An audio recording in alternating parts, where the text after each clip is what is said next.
भक्ति बिगाड़ी कामिया, इंद्र ने केरे स्वाद। हीरा खोया हाथ सो, जन्म गवाया बाद। विषय भोगों के चक्कर में पड़कर कामी मूर्ख मनुष्यों ने इंद्रियों को अपने बस में नहीं किया और सर्वहित साधन रूपी भक्ति को बिगाड़ दिया, अर्थात अनमोल हीरे को गंवाकर सारा जीवन व्यर्थ में गुजार दिया। बुरा जो देखन में चला, बुरा न मिलिया कोई। जो दिल खोजा आपना, मुझसे बुरा न कोई। जब मैं इस संसार में बुराई खोजने चला तो मुझे कोई बुरा ना मिला। जब मैंने अपने मन में झांक कर देखा तो पाया कि मुझसे बुरा कोई नहीं है। उजल पाहने का पड़ा, पान सुपारी खाए। कबीर गुरु की भक्ति बिन, बांधा जमपुर जाए।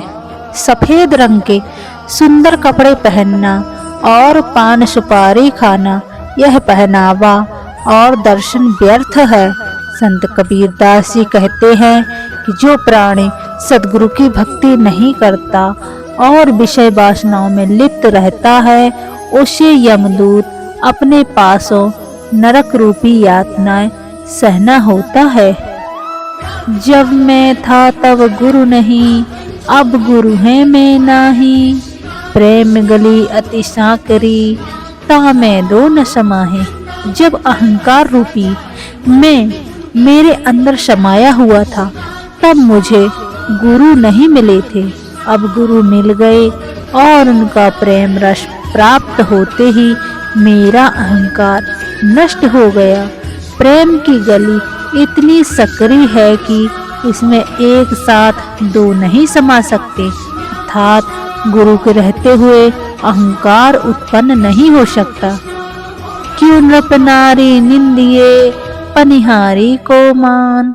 बह मांग संवारे पीवहित, नित वह सुमरे राम। राजाओं महाराजाओं की रानी की क्यों निंदा होती है और हरि का भजन करने वाले की प्रशंसा क्यों होती है? जरा इस पर विचार कीजिए। रानी तो अपने पति राजा को प्रसन्न करने के लिए नित्य श्रृंगार करके अपनी मांग सजाती है, जबकि हरि भक्तिन घट घट व्यापी प्रभु राम नाम की सुमरण करती है। संगत कीजे साधु की, कभी न निष्फल होए। लोहा पारस परसते, सो भी कंचन होए। संतों के साथ रहना, उनके वचनों को ध्यान पूर्वक सुनना तथा उस पर अमल करना हितकारी होता है। संतों की संगति करने से फल अवश्य प्राप्त होता है। जिस प्रकार पारस मणि के स्पर्श से लोहा भी सोना हो जाता है, उसी प्रकार साधुओं के दिव्य प्रभाव से साधारण मनुष्य पूजनीय हो जाता है। कहे हिंदू मुहि राम प्यारा, तुरक कहे रही माना।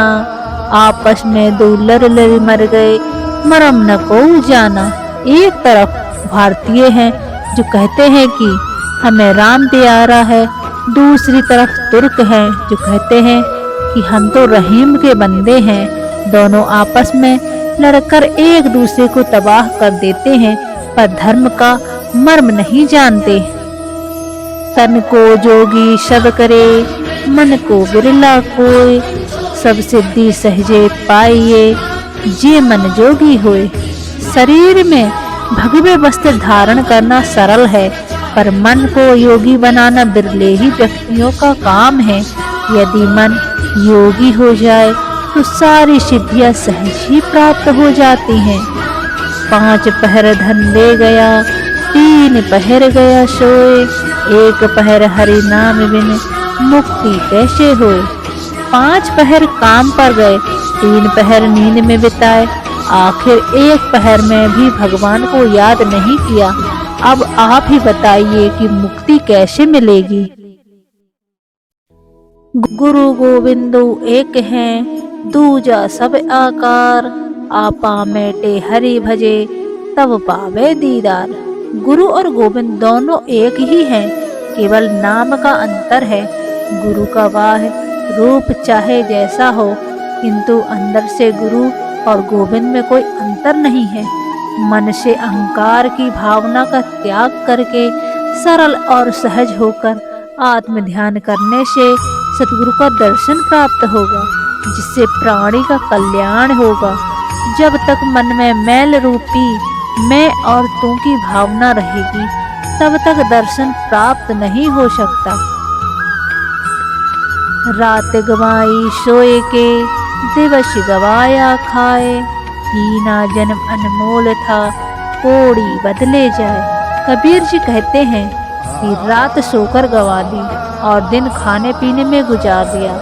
हीरे जैसा अनमोल जीवन बस यूं ही व्यर्थ गवा दिया।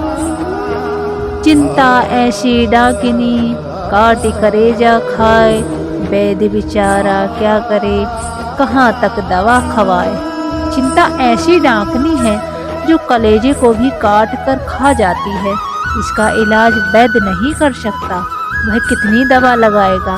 वे कहते हैं कि मन में चिंताग्रस्त होने की स्थिति कुछ ऐसी ही होती है जैसे समुद्र के भीतर आग लगी हो। इसमें से न धुआं निकलती है और न ही वह किसी को दिखाई देती है। इस आग को वही पहचान सकता है इससे होकर गुजरा हो। शीलवंत सबसे बड़ा, सब रत्नन की खान, तीन लोक की संपदा, रही शील में आन। जीवन में विनम्रता सबसे बड़ा गुण होता है। यह सब गुणों की खान है। सारे जहां की दौलत होने के बाद भी सम्मान विनम्रता से ही मिलता है। तो दोस्तों, आज की वीडियो आपको कैसी लगी? उम्मीद करती हूँ कि वीडियो आपको पसंद आई होगी। अगर वीडियो पसंद आई है तो प्लीज़ वीडियो को लाइक करें और हमारे चैनल को सब्सक्राइब करें।